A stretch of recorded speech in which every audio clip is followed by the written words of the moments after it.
Hello, everyone. It's Rob Lofaris with Daily Classics. This is something we're going to do weekly. We're going to do a recap of some of the cars that we found. I can make my face look a little smaller here. And just to give you some more background of why I picked these cars during the week, and also to give you some more conversation on our live Q&A that we're going to have once a week on our YouTube channel, where you'll get a chance to ask me more questions about the cars that we look at, cars that you might be looking at. We can talk about life in general, my experiences, anything about the automotive career, any subject that you like. So those Q&A is only available for YouTube subscribers. So if you would subscribe to our new YouTube channel, you can also join our live Q&A that I'll be announcing during the week. This week was a busy week. You know, I can look at 1,000 cars in the morning, and there's a lot of cars I don't post. I mean, there are some days, well, I'll get online and I really won't find anything to recommend to the group, because I'm fairly picky in what I find, because I'm almost like, when I find a car, I'm almost thinking like, would I buy it myself? And that's the type of, you know, acid test that I do before I put a car on Daily Classics, because I can put, 75 cars on here every day if I wanted to, but I try to handpick the ones that I feel are worthy of more information, and something that you might want to investigate yourself, not just to put content on this page and fill it up with things just so you can see it. So sometimes weeks are busy. Sometimes I pick more cars than others, and sometimes, to be honest with you, life goes on and I don't have a chance to get on. I mostly do my search in the morning when I wake up, and sometimes late at night as well. We had a lot of new members, so it's really nice to see. Thank you all. It's really exciting to see the page grow. If you get a chance, please, the new members and current members, just go to our YouTube channel and subscribe. This way you can also join our live Q&A. For the week, we found some nice cars. This 1997 Mazda Miata. This was an M Edition, 5-speed, 70,000 miles for $9,900. A really good price point is the reason I pulled it out in the first place. The car looked fabulous. The car sold already. So the car sold very quickly, and rightly so, because, it was a good price, a good model year, and the M Edition makes it somewhat collectible in its own little way.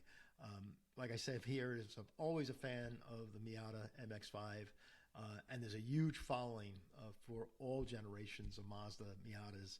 And they have club racing events, like I said, and organizations that will get you on the test track with just a helmet and a fire extinguisher.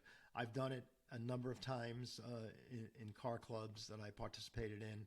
It's a lot of fun. I worked for Mazda, the car company, the factory itself, and went to a lot of racetrack events, the Mazda Miata Cup Series and things like that. So once you get a Miata or MX-5, I mean, it's really a part of a club and an organization with a lot of support, and it's a lot of fun. So a great car, a real true roadster that nobody else is making anything as nice as this today. Their brand new models are a little pricey, but they're also more advanced on suspension and engine management systems and such. So, but I like the first generation. I like that look. I'm always a fan of, the first of many, so good car, nice car, sold right away. Sorry. I picked out this 1993 Ford Thunderbird, 79,000 miles, dealer owned, $8,000 in Portland, Oregon. It's still available for sale. What attracted me to this car was that I thought it was a Super Coupe, because the front fascia is that of a Super Coupe.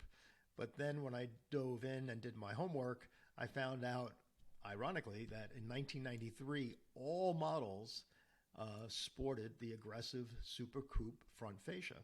And that was pretty cool. So if I was to search out a 10th generation Thunderbird, I would definitely, look for this 93 model year, because, you got this brand new look with this the Super Coupe look.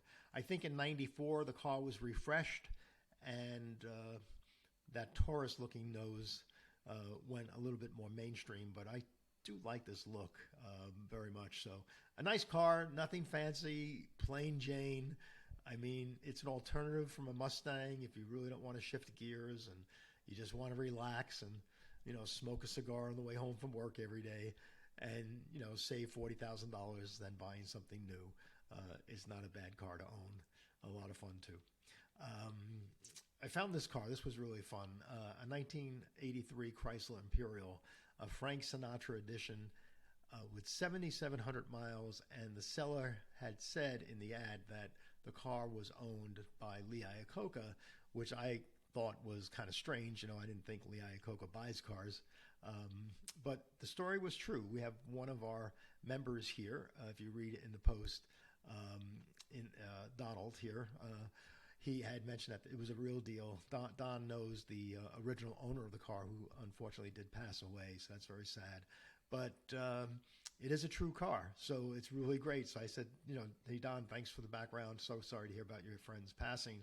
And so we have a little background. So it's really cool about this website.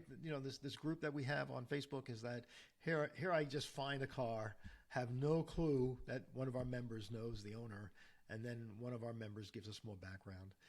It's such a beautiful designed car, and in 1983, I guess I wasn't really paying much attention to Chrysler because they had just come out of just starting to come out of the bailout money, using the bailout money. The K cars were hitting the road. The all-new minivan was just being launched in '83.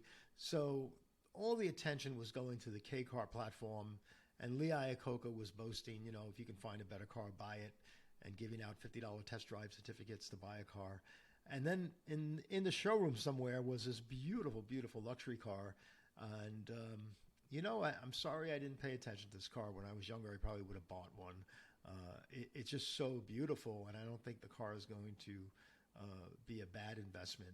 Even if you paid $35,000, I think one of our members here also said the same thing, that it's not a bad. Scott had mentioned that if it was indeed owned by Lee Iacocca, it's worth its aspirational asking price, and I agree. After finding out that it is true. This could be a $100,000 car in 5 years from now, 10 years from now, easy, because of its pedigree and because there's some documentation that Lee Iacocca owned it. Plus, it's a Frank Sinatra edition, and that's kind of cool too. So, anyway, a really nice car, a little pricey. I just found it because of its low miles, and I just thought it was beautiful when I was looking at it. I said, "Gee, the car is so pretty." So that's that beautiful Imperial. Getting down some more cars is MG. I normally don't pull out cars from the 50s, and I normally don't pull out kit cars. But here's a kit car for $15,000. What really struck me was that this car was built around a Subaru engine layout, which is kind of cool. They put Subaru drivetrains in the Vanagons and the Volkswagen, minivans and such, and with big success. I mean, there's a big following for Subaru engines in the, the campers and such. So here somebody did the same thing with this platform and put a Subaru engine in. I was really hot on this car until one of our, Stacy, had mentioned that, hey, Rob, look at that tire. It's coming so close to that wheel well arch that something's wrong. And it was really cool that he called that out because I missed it because I was so excited about everything else. And then in retrospect, I'm thinking that it's probably because the Subaru engine is longer than the Volkswagen engine, So something went on there. And, when they put it on there, they said, oh, no, look at that. That's not too good, but it's good enough. Let's sell the thing. Anyway, a nice car. I mean, the car looks really well done when you look at the photos and all. Is it worth $15,000? I don't know.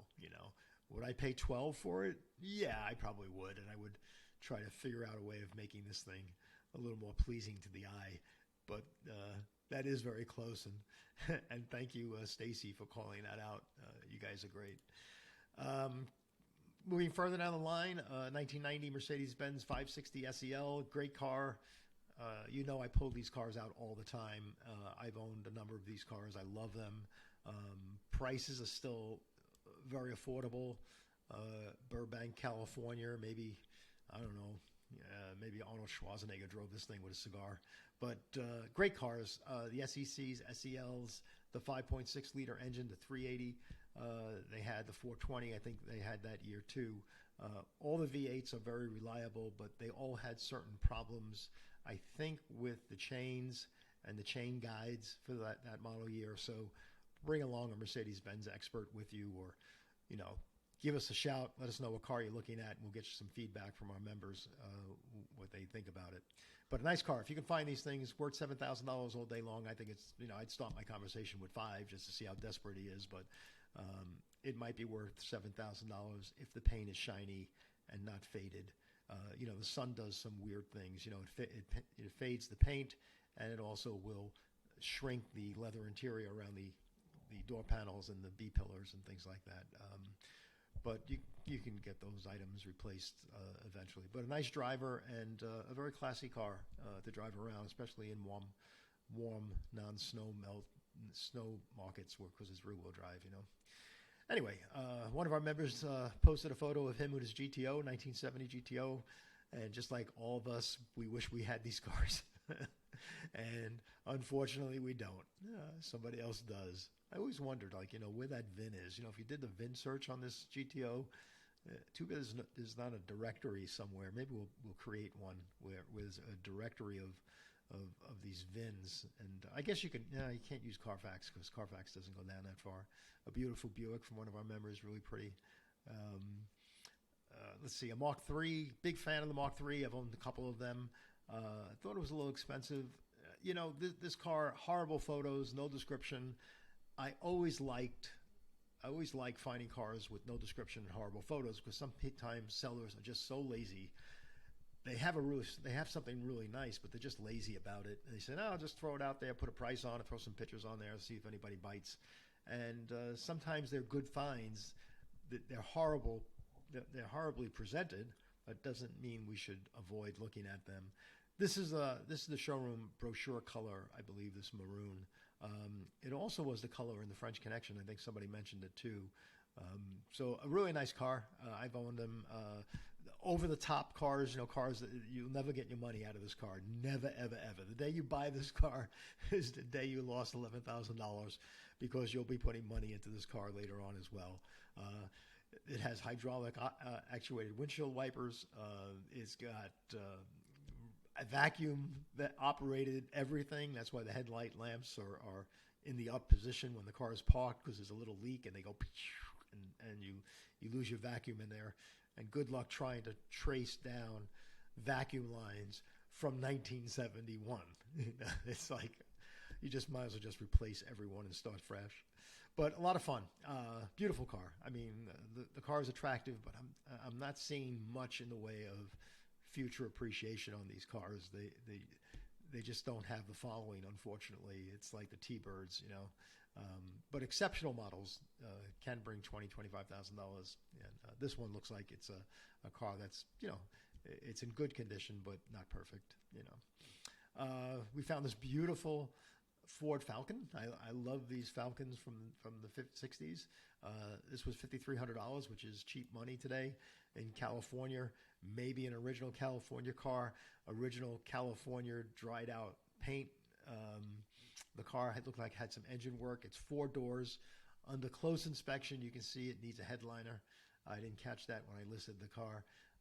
But a fun car. At one time you can find 2-door cars for this price, but now 4-door cars are costing $5,000. But it's a good deal. If I lived close, I would definitely go see it, and it would probably be in my garage, because I would or at least my driveway.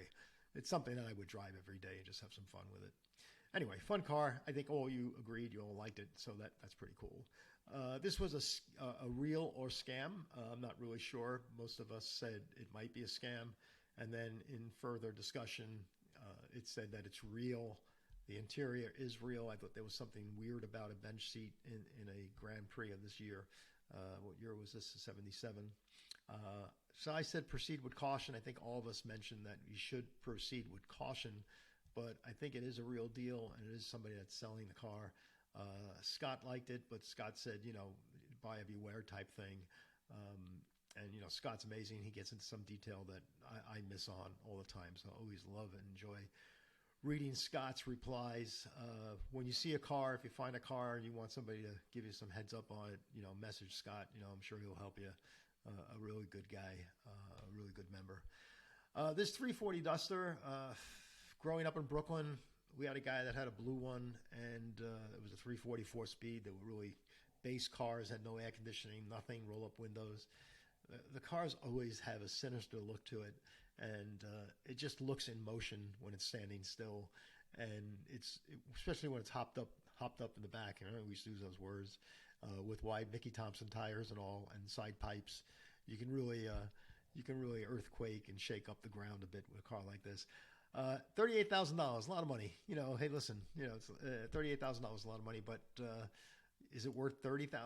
I think it is. And good luck trying to find one for $30,000. I don't think you'll find one, but maybe you can negotiate something with this man and see what's going on. The interior looked very original, which kind of concerned a lot of people. The car had a lot of post reaches and 19 comments.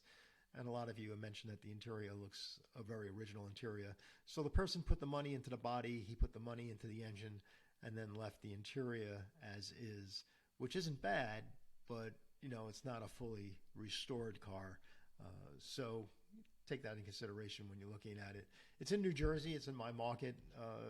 If I really wanted the car, I'd go look at it and check it out. However, I've had my fill of some 340 Plymouths in my day, so not really hunting one down right now. But nice car. One of our members had a car for sale. If you're a member and you post a car for sale, I'll post it for you as long as it's a click. The link is there and you can click it on, and I'll put down in the comment that is a member car. Please private message or follow the link in the ad for more details. I don't want this to be a site where people are being negative on one of our members that's trying to sell a car. I want everybody to be polite and respect somebody's sale. And if you do have interest and you want more information, you can message J.R. Pritt, and I'm sure he'll be happy to talk to you. But nice car, and check it out. And that's it. That's a quick repack. There were more cars than just that, but the week went by pretty quick for me. Holidays are kicking in, so anyway, that's the story. So thank you very much. I'm sorry, went 17 minutes on this one.